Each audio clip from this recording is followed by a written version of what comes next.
वेदिकेमध्ये माननीय फारुख शेख अमीर अध्यक्ष पत्रकार संस्था फैजपूर ज्यांनी अत्यंत स्तुत्य असा उपक्रम घडून आणला, त्यांचा सन्मान महाराष्ट्राच्या शुभ हस्ते व्हावा अशी मी या ठिकाणी मंचावरील सर्व मान्यवरांना विनंती करतो, उपस्थित सर्वांना विनंती करतो की टाळ्यांचा असा काही कडकडाट होऊन जाऊ द्या की इतरांचा सन्मान करण्याचं मोठं पण ज्याने दाखवलं त्याचा सन्मान या ठिकाणी खऱ्या अर्थाने या ठिकाणी व्हावा। एक पत्रकार संस्था फैजपूरच्या वतीने एक सन्मानपत्र या ठिकाणी दिलं जात आहे आणि टाळ्यांचा कडकडाट आपल्या सगळ्यांकडून अपेक्षित आहे।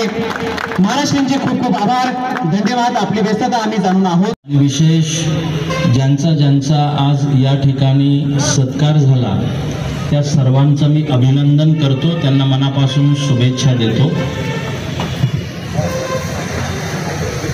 आजचा सुंदर असा सोहळा खरं तर आज फक्त आणि फक्त पत्रकारांच्या सन्मानाची अपेक्षा असताना आज पत्रकार मित्रांनी एकत्रित येऊन समाजातील वेगवेगळ्या क्षेत्रातील घटकातील उत्कृष्ट असं कार्य करणाऱ्या सर्वांना एकत्रित आणून त्यांचाही सन्मान केला ही कौतुकास्पद बाब आहे।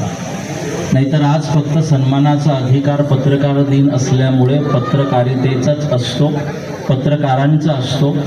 उलट पत्रकारांनी आम्हाला बोलवून आमचे सत्कार करण्यापेक्षा आम्ही स्वतःहून पत्रकारांचा सन्मान करणं आज पत्रकार दिनाच्या दिवशी अपेक्षित असतं। परंतु पत्रकारांचं हे मोठं मन आहे की त्यांनी या निमित्त सर्वांना आपल्याला एकत्रित बोलवून आणि सर्वांचा यथायोग्य या ठिकाणी सन्मान केला आहे। यातून आपल्याला शिकायला मिळतं की सम्मान मांगने से नहीं मिलता, सम्मान देने से मिलता है। की आम्ही सन्मानाची अपेक्षा केली तर सन्मान कधीच मिळत नसतो, पण आम्ही इतरांना सन्मान द्यायला शिकलो तर मात्र आमचा अनायासे सन्मान होत असतो। हमारा बड़प्पन हमने कितने लोगों को बड़ा किया इसके ऊपर डिपेंड होता है कि हम कितने बड़े हैं, हमारा बड़प्पन कितना है।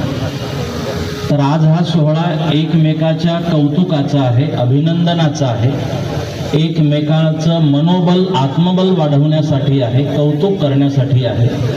आणि अशाच पद्धतीने वेगवेगळ्या क्षेत्रात कार्य करणारी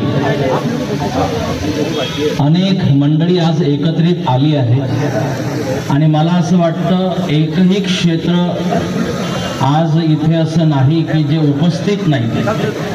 अशाच पद्धतीने सर्व क्षेत्रातील गुणवंतांनी चांगल्या लोकांनी एकत्रित येऊन या देशाला या राष्ट्राला आपण समृद्ध कसं करू शकतो यासाठी प्रयत्न केले पाहिजेत।